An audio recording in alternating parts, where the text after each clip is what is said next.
அமைச்சர் பார்த்திபன் வந்து போறாரு, சந்திக்கிறாரு. அவரு மக்கள்ட்ட போய் ஒரு அமைச்சர் வந்து இந்த மாரியான விழா காலங்கள்ல போய் பேருந்து நிலையத்த ஆய்வு செய்றதுங்கிறது ஒரு நல்ல விஷயம் தான். ம். அத ஆ. நம்ம வந்து அத வரவேற்போம். வரவேற்கணும். ஆமா. அது அப்ப அந்த இடத்துல வந்து லேட் ஆனவங்க இந்த மாரி சில கேள்விகள் கேட்க தான் செய்வாங்க.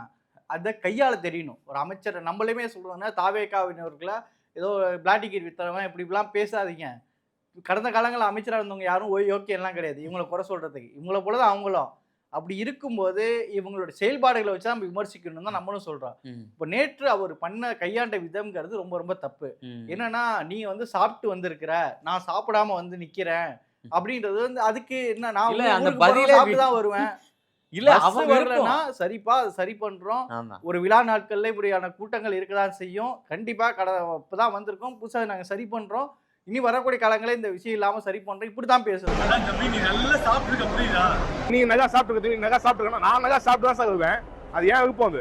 இல்ல அவன் சாப்பிடாம வரணும்னு எதிர்பார்க்கிறாரு என்ன? நீங்க அமைச்சர்கள் சாப்பிடாம இருப்பாங்களா பதிலே முதல்ல? தெரியல. ஆமா. அமைச்சர்கள் சாப்பிடாம இருப்பாங்களே, இது யார கேட்டு நம்புறது? அவர் உடம்பு பார்த்தா சாப்பிடாத மாரியா இருக்குது. நம்ம பண்றதுல இல்ல. பாக்குறவன் பேசுவான். கமெண்ட்ல கேட்கறதுனால போடுவான். சொல்லுவான். "யோ, நீ எப்படியா சாப்பிடாம சாப்பிடாம இருப்ப? இருப்ப. நம்ப முடியும்னு கேட்பான். ஆ. உண்மைதான். அப்போ ரசிகர் மன்றத்திலேயே வந்தவரு இப்போ ஃப்ளெக்ஸ் வச்சாரு, போனது ஆமா. வந்து எல்லாமே வச்சு வந்து இன்னைக்கு வந்திருக்கிறாரு.